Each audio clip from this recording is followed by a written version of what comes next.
Good morning students. मैं हेमंत एक बार फिर से second part dead man riddles के पार्ट का सेकंड पार्ट लेके बैठा हूँ। अभी मैंने जैसे कि पहले पार्ट के लास्ट पैराग्राफ में पढ़ाया था और हमने देखा भी था कि गांव में एक रईस आदमी रहता था। उसके 3 बच्चे थे। वो तीनों बच्चे अपने पिताजी की बात बिल्कुल मानते नहीं थे, लेकिन उस रईस आदमी का दोस्त था सुमंत। वो बहुत होशियार था, बहुत इंटेलिजेंट था। वो कहता था कि समय इन बच्चों को सब कुछ सिखा देगा।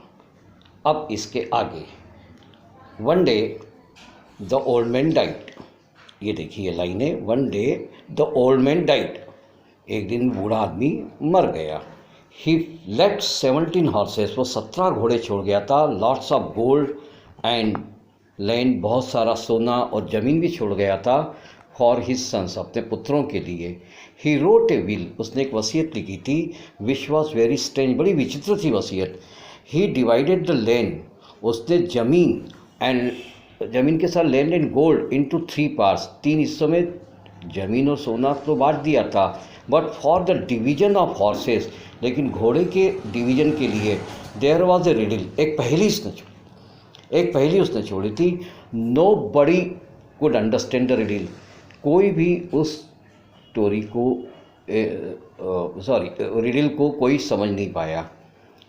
इट्स सेड, ये कहा गया। क्या थी वो पहेली?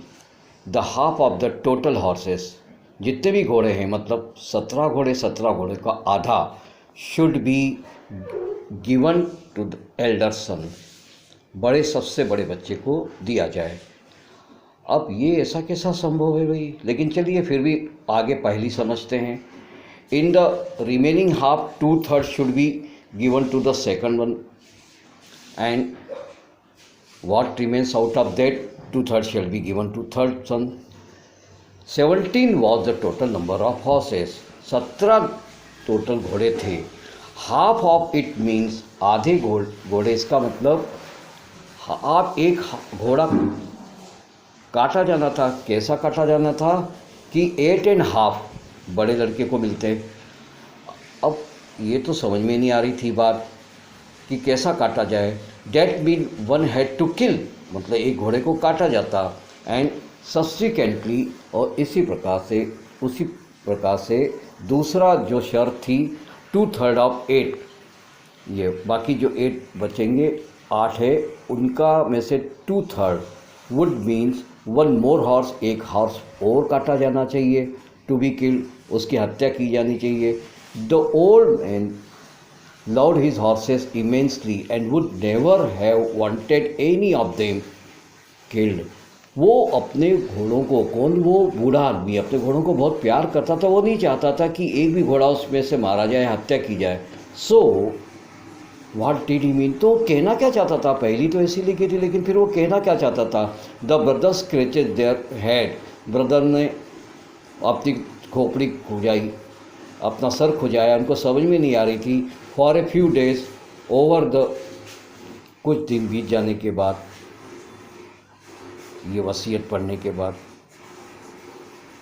when they could not come up with a solution, ये पहली पढ़ने के बाद वो तीनों लड़के वो बूढ़े रईस आदमी के किसी भी सॉल्यूशन पे नहीं पहुँचे। They showed the will to their father's friend, उन्होंने अपने पापा के दोस्त को, सुमंत को, ये विल बताई। And Suman read it and smile, Suman ने इस विल को पढ़ी और मुस्करा दिया। ही रिप्लाइड, उसने जवाब दिया, इट इज़ वेरी ईजी, अरे तो बहुत ईजी है। Tomorrow morning I will come and divide the horses, मैं कल आ जाऊँगा और घोड़ों को बांट दूंगा। Next day everybody assembled in the ground, अगले दिन हर कोई जो भूमि पर इकट्ठा हो गया। All 17 horses were standing in a row, 17 के 17 घोड़े एक कतार में खड़े हो गए। Suman came on his own horse, Suman अपने खुद घोड़े के साथ आया। He made his horse stand along with other horses, उसने क्या किया कि अपना घोड़ा उन 17 घोड़ों के साथ खड़ा कर दिया। He said, now there are 18 horses, अब देखो अब तो 18 घोड़े हो गए। I am as good as your father, let us divide the horses as per the will. चलो वसीयत के अनुसार अपन घोड़ों का बंटवारा करते, मैं तो तुम्हारे पिताजी के समान हूँ, चिंता क्यों करते हो भाई। बट द सन्स ऑब्जेक्टेड, लेकिन वो रईस आदमी के, रईस बूढ़े आदमी के पुत्रों ने ऑब्जेक्शन लिया, आपत्ति जताई। क्या आपत्ति जताई? You have asked your horse to our horses, have you been asked to add your horse to our horses? क्या आपसे पूछा गया है कि अपना घोड़ा हमारे घोड़ों के साथ मिलाइए? नहीं नहीं, तुमसे तो बिल्कुल नहीं बोला गया, और तुमने अपना घोड़ा हमारे घोड़ों के बीच में जोड़ दिया। That was not our father's wish, ये हमारे पिताजी की इच्छा ये थोड़ी थी कि तुम्हारा घोड़ा इसमें जोड़ा जाए। लेकिन सुमंत, उनके पापा के दोस्त ने उनको बताया, डोंट वरी, चिंता की बात नहीं है, wait until the division is over. देखो जब तक डिवीज़न नहीं हो जाता है, जब तक इसका बंटवारा नहीं हो जाता है, तब तक थोड़ा इंतज़ार करो भाई। I will take my horse back, मैं अपना घोड़ा वापस ले जाऊंगा। आउट ऑफ दीज 18 हॉर्सेस, इन 18 घोड़ों के अलावा, एज पर द विल, 18 घोड़ों का बंटवारा जो है उसकी वसीयत के अनुसार, half will go to the elder son, आधा तो जाएगा बड़े लड़के को। हाफ ऑफ 18 इज़ 9, मतलब 18 के आधे कितने हो गए? 9 हो गए। So the elder one gets 9, so बड़े लड़के को कितने मिलेंगे? 9। समझना इसको, एक एक लाइन बहुत क्लियर समझना। हॉर्स से तो बड़े लड़के को कितने मिलेंगे? 9 घोड़े मिलेंगे। नाउ देयर आर 9 रिमेनिंग, अब कितने बचे? 9 बचे, 9 घोड़े बचे। Out of 9, 2/3 means 6 horses will go to the second one, मतलब 6 घोड़े। 6 घोड़े कैसे? पहले के अनुसार 2/3, 9 के 2/3, 6 घोड़े जाएंगे दूसरे लड़के को। नाउ देयर आर 3 रिमेनिंग, अब 3 बचेंगे। 2/3 of 3 means 2 horses out of 3 will go to third son. 3 बच्चे घोड़े जो बचे थे उसमें से 2 चलेंगे तीसरे बच्चे को। 1 हॉर्स इज लेफ्ट, एक हॉर्स छूट गया, which was any way not yours, जो एक घोड़ा छूट गया किसी भी तरीके से आप लोगों का है नहीं। इट इज़ माइन, वे मेरा घोड़ा है। I am taking it and going home, मैं इस घोड़े को ले रहा हूँ और घर जा रहा हूँ। All the people who had assembled, जितने लोग वहाँ पे खड़े थे, वर पजल्ड, सबों के दिमाग में पहली घूम गई, सब घूम गए, सब अच्छी तरह से पहली में रत हो गए थे। The 3 sons did not know how the division took place, इन तीनों लोगों को भी समझ में नहीं आया कि बिना कोई घोड़े को काटे मारे ये डिवीजन, ये विभाजन कैसे हो गया इतना बढ़िया तंत्र, इतना शानदार तरीके से। विदाउट किलिंग ए हॉर्स, जैसा कि मैंने पहले ही बताया, बिना किसी घोड़े को मारे।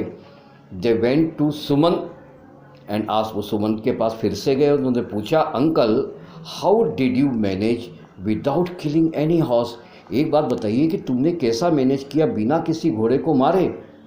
सुमन स्माइल्ड, सुमन मुस्कराए, देखिए सुमन मुस्कराए, एंड सेड, कहा, experience has taught me many things in life, experience ने मेरे को बहुत सारी चीज़ें सिखा दी है। अनुभव, एक्सपीरियंस मतलब अनुभव मेरे को बहुत चीज़ सिखा के गया है। Your father also know this, your father also knew this, तुम्हारे पिताजी भी इस चीज़ को जानते थे। Many a time a work may look impossible, कभी कभी कोई काम बड़ा असंभव दिखता है, बट इफ़, यदि someone gives the smallest suggestion, कोई छोटी सी सलाह भी देता है, you can work on it, तुम उसके ऊपर काम कर सकते हो। दैट इज़ द रीज़न, यही एक कारण है, your father wrote this will in such a way that you are forced to take somebody's help और समबडीज हेल्प वाइज, तुम्हारे पिताजी ने जानबूझ के ऐसी वसीयत लिखी थी कि ये वसीयत सुन के तुमको किसी न किसी की सलाह मदद की ज़रूरत पड़ेगी, और तुम लोगों ने मेरी ली और बहुत अच्छा काम किया।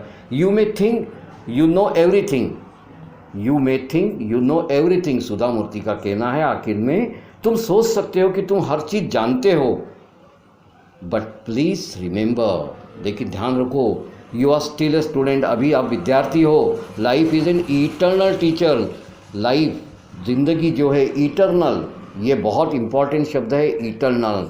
सुधा मूर्ति ने इसको स्पेशली आपके लिए पाठ में डाला है। शाश्वत, अनादि, अनंत टीचर है, शिक्षिका है। आपकी जीवन, आपकी ज़िंदगी ये आपकी शिक्षिका है पूरे शाश्वत तक, पूरे आदि अनंत तक।